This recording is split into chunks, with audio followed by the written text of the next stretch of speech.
gate technician in the landing gear area noticed two males who appear to be Signal 7, as they are not moving in the landing gear area. The caller is refusing to go near patients to do CPR. We know that the medical examiner has taken the bodies and that the Broward Sheriff's Office here in Fort Lauderdale are the ones that are handling this investigation. As you noted, that JetBlue flight landed here at Fort Lauderdale Hollywood International Airport from New York City a little after 11 o'clock last night.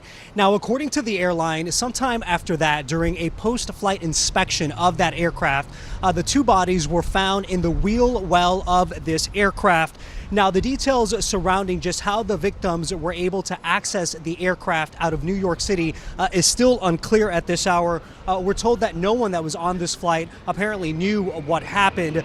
The identities of these two victims have not been released. And this discovery comes just 2 weeks after a body was found on a United Airlines flight from Chicago to Maui. Now, the details surrounding that incident is still being investigated. Again, John, this morning, the Broward medical examiner has taken these two bodies. They are in the process of trying to identify them. The FAA is also investigating the incident, and of course, JetBlue is still trying to sort out the details, just how these two victims were able to access the wheel well of this aircraft. I can share that the individuals who deceased are both males. Beyond that, their identities at this time are unknown. That is one of the questions that detectives are seeking to answer. Of course, if there's anyone who might have information regarding this incident and the circumstances leading up to it, Broward Sheriff's Office detectives would like to hear from them.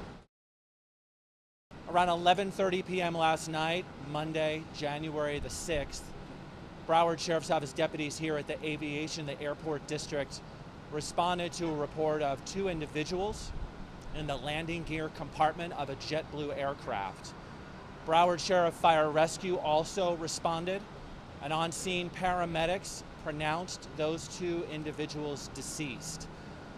Broward Sheriff's Office Homicide Unit and Crime Scene units also responded to investigate the circumstances of this incident. That investigation is currently active and ongoing. Broward County Medical Examiner's Office will perform autopsies on the deceased individuals to try and determine the cause and manner of their deaths. Absolutely. Before the first flight of the day, of course, the pilots are due to do the walk around from the aircraft, and before every flight, they're supposed to, do a shorter check of their aircraft, and of course, all of the checklists within the cockpit as well.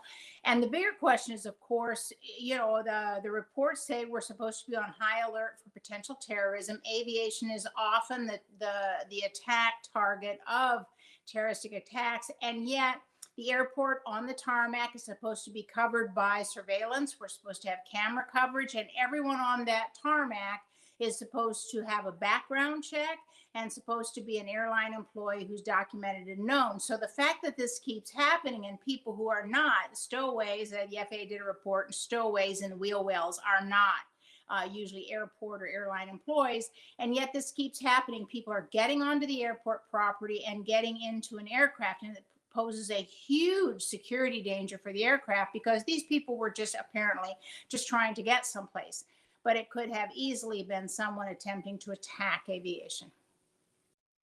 Well, once again, the FAA has actually done a study. They haven't fixed the problem, but they've done a study. From about 1947 to 2020, the FAA documented 128 cases worldwide of wheel well stowaways. Now, over 75% died, and back when they did the study, the most likely country for a wheel well stowaway was Cuba. And the reasons were, of course, illegal immigration, or literally, in some cases, just wanting to go visit relatives, reconnect with a mom, reconnect with friends, etc.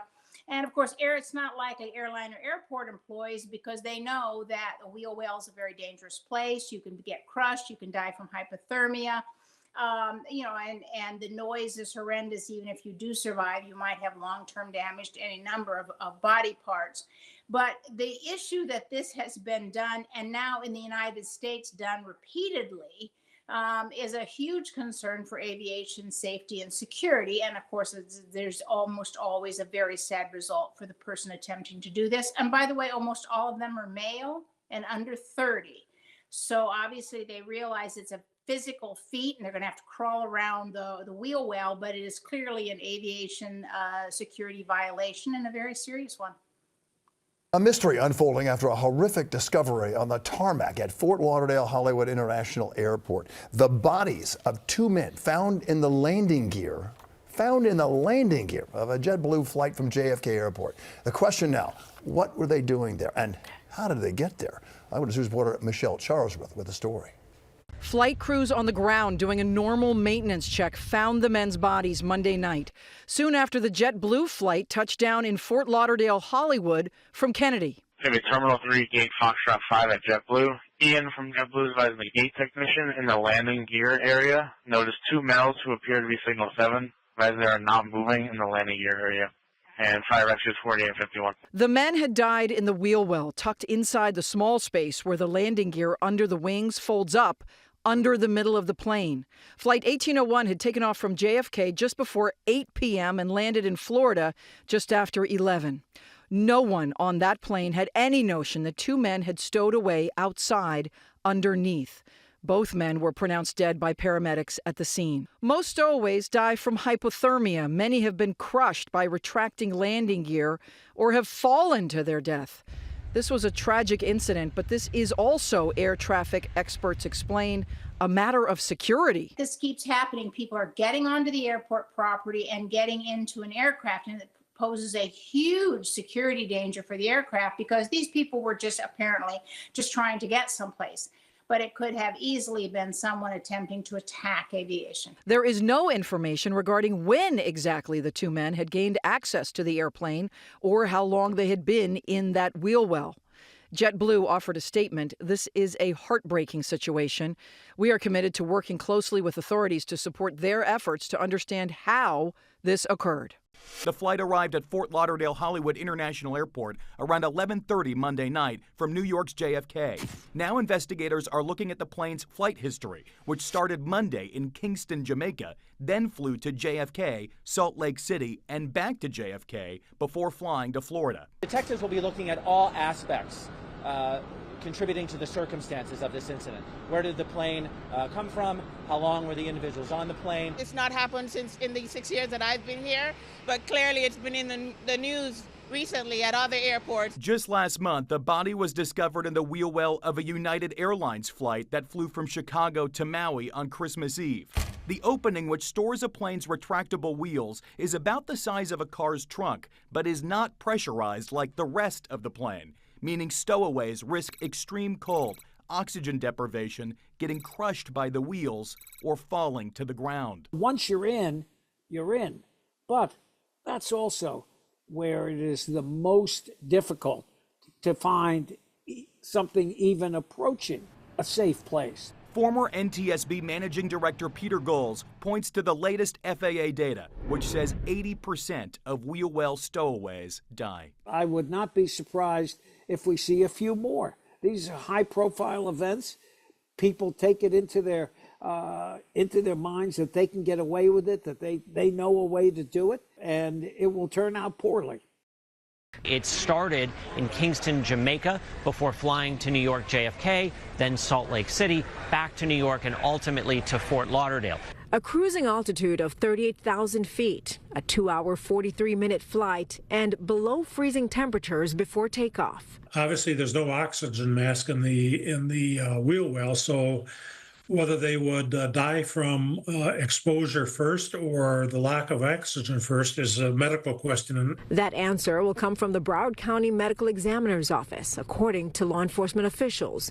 Finding out the identities of the two men will also help decipher where they boarded the Airbus A320. Pretty startling, actually. I don't know. I can't even imagine. Aviation experts question how the flight crew, ground handlers, or pilots didn't discover the stowaways before pulling away from the gate. Even if these guys were authorized to be on the ramp, the fact that they were able to stow away on an airplane and not be detected obviously presents a security risk. In a statement, JetBlue tells CBS this is a heartbreaking situation and they're working closely with authorities to figure out how this happened. Alicia Reed, CBS News, New York.